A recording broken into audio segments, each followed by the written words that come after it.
that's how we started working together. Do you remember any more details than that? We worked together for months, Mm-hmm. and we brought the show on the road, and we were actually ahead of the times.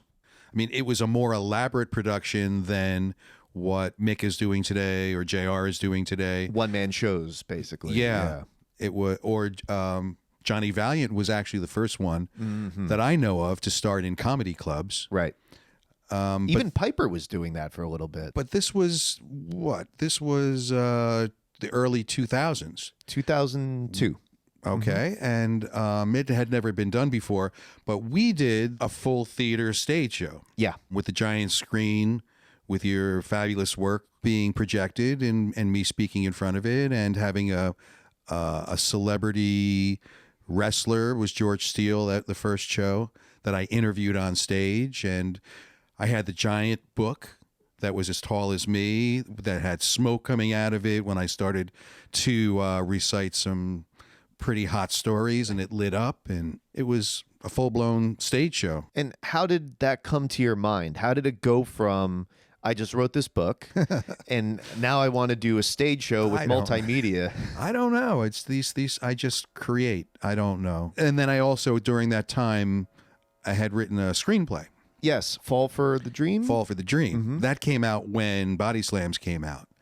That I can tell you how that came about. Please. Was when I was writing the book. One of the easiest parts of writing the book was when I was quoting wrestlers. No, I didn't have any recordings of what they said, so I was paraphrasing what they were saying, but I was writing in their voice. And I thought that was the most fun and the easiest thing to do. And it occurred to me, this is what a screenplay is. It's all dialogue. That's how that came about. I don't know. The stage show, I just thought, well, let me think of a way that I can present it that's never been done before. And it was just a little ahead of its time. Maybe it was a little bit too expensive for promoters to take the chance to bring it in, because it had never been proven before. We ended up doing 2 shows, and the first one was in Newport News, Virginia. Yep. This was April, I want to say, of 2002. Okay. Like I said, this is still before YouTube, and I had this huge video archive of footage and this and that, and I remember each edit I would do, I'd come up with a version based on your format, where, for instance, you're talking about meeting Stunning Steve Austin, and while you're talking, video starts playing of some old Steve Austin clips. I had stuff from Memphis and whatever, and then moving on into, of course, Stone Cold Steve Austin, as everybody knew him back then. So I would take these edits, copy them off my machine onto a VHS tape, and then bring them to you, and you'd make some notes and changes and things like that. Yep. How much easier that would be today with the internet. I could just email them all to you. Yeah. Plus, I would guess that you were working with what was considered okay for an editing suite at the time, but probably more difficult to work with than maybe the way they're made today. I don't know. It was digital, so that just means it was computer-based, and it was a standalone unit, but I would edit with a computer today, so it'd essentially be the same thing. You were a pleasure to work with, because you're very fastidious, and I am too. Like, I like things a certain way. Right. And yet you were very easy to say, okay, if you don't like that, let me rework it, and then I'll bring it back, and let's see what you think of this. And then in the theaters, you were right on. I mean, because there were a lot of little cues that you needed to pick up as to when to play certain videos. And I wasn't all that secure with what I was doing as far as remembering the order of what needed to, of how the show ran. And am I correct in saying that all the video was on, I'm going to use the word a loop? You had to play them in order, or could you have pulled them?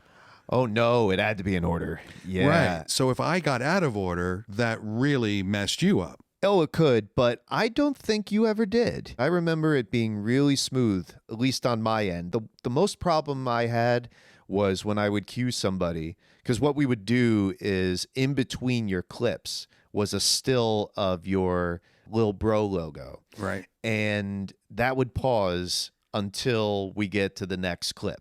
Right. And you knew the format pretty well.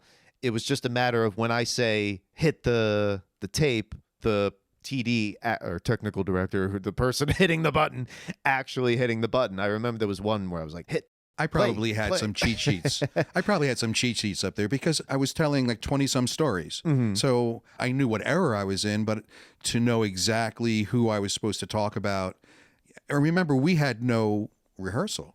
Right. But that was cold. What we did, and we drew about 500 people. In Newport News? Yeah. How did that come about? Because I remember Tom Triber was the announcer.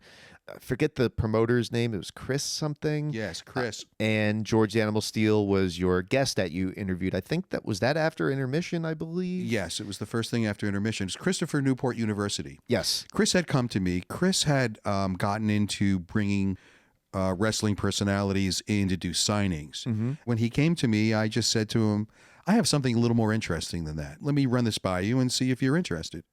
And he was wonderful to work with as well. It was a beautiful theater. And you said it was too expensive, but and this, again, not just before YouTube, but also before social media, before all this networking between Facebook and Twitter, Instagram, all the other nonsense now.